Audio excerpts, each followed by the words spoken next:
这是这个星球上近代难度最高的一项台球运动。如果不出意外，这很有可能是你最后一次看到的它的世锦赛。大家好，我是大圣。今天咱们带给大家的是2021年的俄式台球的世锦赛的决赛决胜局。之前就有很多球迷让大圣聊一聊俄式台球。鉴于目前毛子连狗都被制裁的国际大背景下，这很有可能是大家最后一次看到俄式台球的世锦赛。那么今天咱们就给大家聊一聊俄式台球。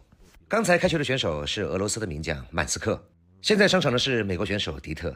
最后一次俄式台球的世锦赛决赛居然在美俄两国选手之间进行，这样的画面确实很有年代感。俄式台球一共有3种玩法，今天大家看到的是其中最简单的一种，没有目标球和白球之分，想打哪颗就打哪颗，谁能先打进8颗就获得了这一局的胜利。这位美国选手迪特已经瞄了30秒才出杆，并不是这位选手想要拖延时间，而是这玩意儿太他妈难进了。俄式台球的带口只有 1.1， 是全世界所有台球运动中带口最小的一种。当然你要说打开轮的连带口都没有，我也无法反驳。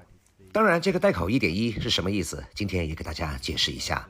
如果把一个目标球分成10份，那么带口能够放下一个半球，咱们称为带口 1.5。 如果只能放下 1.1 个目标球，那么咱们就称它为 1.1。 咱们中式黑八的带口为 1.4， 这样大家就好比较了。也就是说，俄式台球的带口刚好仅容一个目标球通过，带口的容错率仅为 0.1。 这也就是你为什么看到俄式台球的选手在打球前都要瞄上这么长时间的原因了。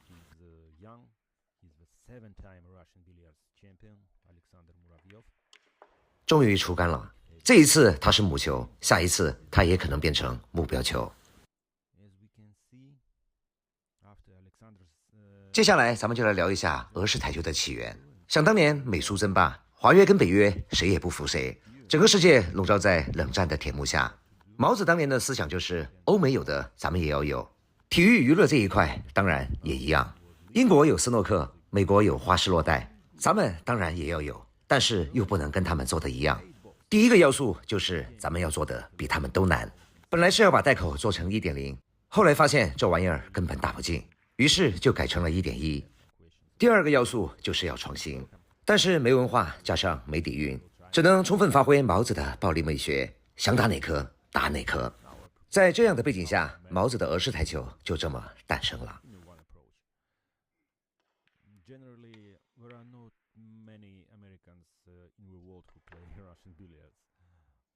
刚才还是白球，现在他又变成了目标球。上一秒钟他还是猎人，下一秒钟变成了猎物。这跟毛子那位大帝的人生又是何等的相似。想想曾经有个地方叫海参崴，现在叫弗拉迪沃斯托克。大圣只想告诉你，出来混迟早都是要还的。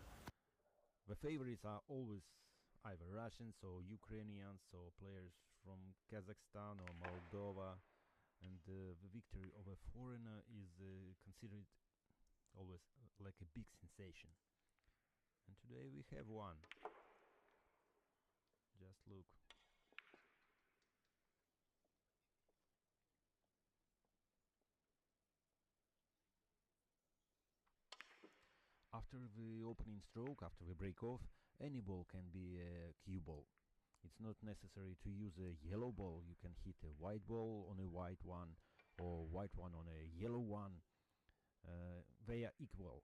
They are all equal and each gives you 1 point out of 8 required.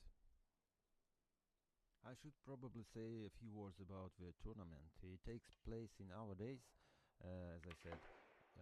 I will leave a link to the channel with live broadcasts in the description under the video.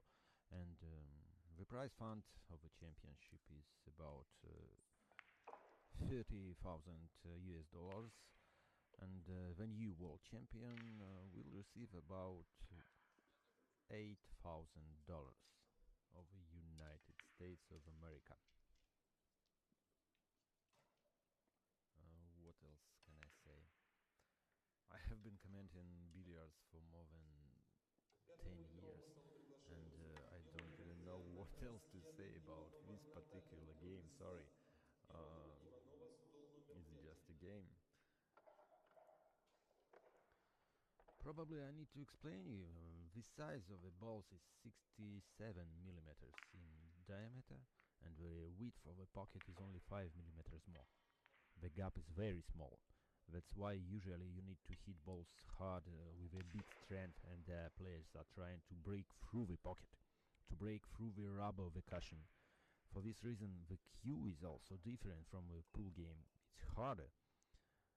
So, as you see, the game itself is really simple, but it takes time to learn to play, to make good decisions, to hit good enough, and sometimes you need to learn for ages.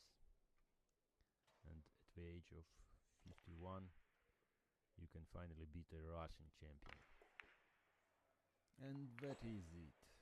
The job is almost done. A good pot, a pretty nice cannon. Dita scored the 7th ball.